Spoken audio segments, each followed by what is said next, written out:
प्रदेश का अन्नदाता इन दिनों खाद की किल्लत से जूझ रहा है। किसानों का मुद्दा आपने उठा रहे हैं, जो आज आपको इतना बड़ा आंदोलन करने की जरूरत महसूस है। कांग्रेस पार्टी ने हमेशा किसान के हित में सोचा है। किसानों को 100 रुपए में 100 यूनिट बिजली दिलवाई। प्रशासन और शासन ने खाद बीज की कालाबाजारी को अपना धंधा बना लिया। हम सब किसानों के लिए ये आंदोलन करने जा रहे हैं। किस तरह की शिकायतें आपके पास आ रही, किस तरह के मुद्दे आपके पास? इतने सारे ट्रेन हमारे छिंदवाड़ा से चलते थे, सब रुक गए। आज आप सड़कों का हाल देखिए। बात करें अपने यूनिवर्सिटी की, उसका काम आज दिन तक चालू नहीं हुआ। हमारी सरकार ने कितनी राशि दिलवाई, वो राशि को घटाकर आधे से भी कम कर दी गई। छिंदवाड़ा 20 साल पीछे हो। क्या परिवर्तन हम आने वाले लोकसभा चुनाव में फिर देखेंगे? आज आपको दिख जाएगा जनता का आक्रोश, किसान का आक्रोश। क्या वोट चोरी जैसा मुद्दा जो कांग्रेस उठा रही है यहाँ भी इफेक्टिव रहा? जैसे पूरे देश में वोट चोरी हुई थी, छिंदवाड़ा में वोट चोरी हुई। प्रदेश का अन्नदाता इन दिनों खाद की किल्लत से जूझ रहा है।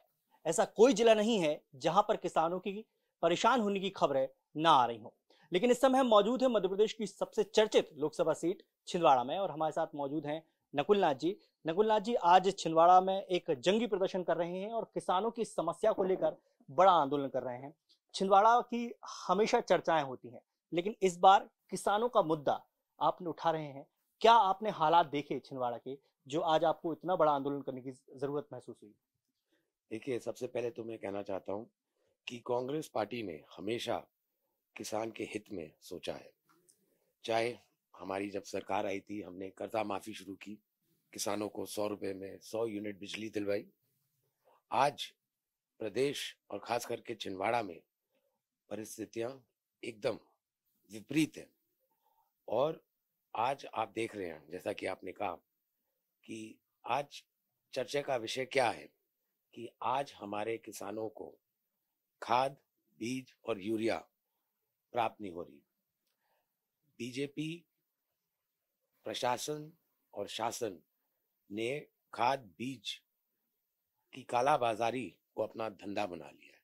तो आज इस ऐतिहासिक आंदोलन में मेरे साथ हमारे मध्य प्रदेश कांग्रेस के अध्यक्ष जीतू पटवारी जी, हमारे कांग्रेस के नेता प्रतिपक्ष उमंग सिंघार जी, हमारे पूर्व मंत्री विजय लक्ष्मी यादव जी, ओमकार मरकाम जी, सुखदेव पांसी जी। आज हम सब किसानों के लिए ये आंदोलन करने जा रहे हैं और मुझे पूरी उम्मीद है कि इस आंदोलन के बाद हमारे मध्य प्रदेश में यूरिया की जो समस्या है उसका समाधान होगा। प्रदेश में चूंकि हर जिले से ये खबरें आती हैं, आपने बहुत ही जेन्युइन मुद्दा यहाँ से उठाया है छिंदवाड़ा से। आपको किस तरह की शिकायतें लगातार आ रही थी? चूंकि छिंदवाड़ा इसलिए भी मैं सवाल ही कर रहा हूँ क्योंकि 40 साल बाद ये परिवर्तन छिंदवाड़ा में हमने देखा था। जनता को शायद बहुत उम्मीद थी, इसी वजह से परिवर्तन हुआ, लेकिन हालात क्या आपने बदलते देखे और किस तरह की शिकायतें आपके पास आ रही, किस तरह के मुद्दे आपके पास आ रहे? देखिए, ये दावा करते हैं ट्रिपल इंजन की सरकार, ये तो ट्रिपल फेल है। इनकी केंद्र में सरकार है, इनके राज्य में सरकार है, सांसद खुद बीजेपी के हैं। इन्होंने आवेदन मंत्रियों को दिए, किन मंत्रियों ने इनके आवेदन को गंभीरता से लिया? हम ट्रेनों की बात करें, इतने सारे ट्रेन हमारे छिंदवाड़ा से चलते थे, सब रुक गए। बात करें अपने यूनिवर्सिटी की, उसका काम आज दिन तक चालू नहीं हुआ। छिंदवाड़ा प्रसिद्ध हुआ करता था कि हम पूरे प्रदेश में सबसे बढ़िया सड़कें हमारे छिंदवाड़ा में होती थी। आज आप सड़कों का हाल देखिए। मेडिकल कॉलेज में हमारी सरकार ने कितनी राशि दिलवाई, वो राशि को घटाकर आधे से भी कम कर दी गई। मेरा मानना ये है, 1.5 साल में छिंदवाड़ा 20 साल पीछे हो गया।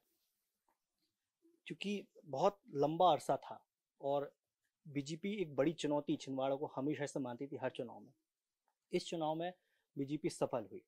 उस सफलता को जनता किस तरीके से देख रही है और क्या परिवर्तन हम आने वाले लोकसभा चुनाव में फिर देखेंगे, क्योंकि आप कितने संतुष्ट इससे नजर आते? देखिए, मेरे कहने से या ना कहने से कुछ नहीं होता। आज आप आंदोलन में शामिल हो रहे हैं, आज आपको दिख जाएगा जनता का आक्रोश, किसान का आक्रोश, आदिवासियों का आक्रोश। एक बड़ा आपने मुद्दा भी चर्चा के दौरान बताया कि आदिवासियों की जमीन जो है कन्वर्ट की जा रही है। आदिवासियों को धर्मांतरण जैसा मुद्दा यहाँ पर छाया हुआ है, क्योंकि छिंदवाड़ा एक बड़ा आदिवासी बेल्ट कहा जाता है। ये कितना गंभीर है? बहुत गंभीर आरोप है। विधानसभा में भी प्रश्न उठाया गया है।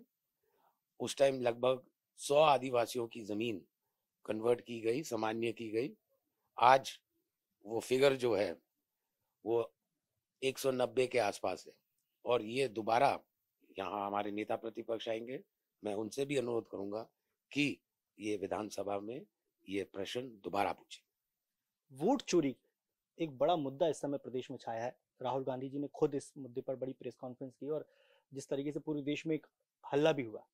मध्य प्रदेश में भी जीतू पटवारी जी इसको लेकर वोट सत्याग्रह कर रहे हैं। छिंदवाड़ा में जो हुआ, जो परिणाम निकल कर आए, आपको लगता है कि क्या वोट चोरी जैसा मुद्दा जो कांग्रेस उठा रही है यहाँ भी इफेक्टिव रहा? देखिए, हम शुरू से ही ईवीएम के खिलाफ थे और राहुल गांधी जी ने अपने जो प्रेस कॉन्फ्रेंस उन्होंने दिल्ली में किया, उससे साफ जाहिर है कि वोट चोरी हो रही है। बिहार में चुनाव होने जा रहे हैं, वहां 65 लाख वोटरों के नाम काट दिए गए, तो ये वोट चोरी नहीं है। तो मेरा तो ये मानना है, वोट आपका अधिकार है, आपका हक है, और भारतीय जनता पार्टी आपका हक और आपका अधिकार चोरी कर रही है। छिंदवाड़ा की लोकसभा सीट में भी क्या ये हुआ? क्योंकि जो परिणाम आए थे वो अप्रत्यक्ष टाइप के थे, खासकर कांग्रेस या कांग्रेस के तमाम लीडर्स के। मुझे पूरा यकीन है कि यहाँ छिंदवाड़ा में जैसे पूरे देश में वोट चोरी हुई थी, यहाँ भी छिंदवाड़ा में वोट चोरी हुई थी।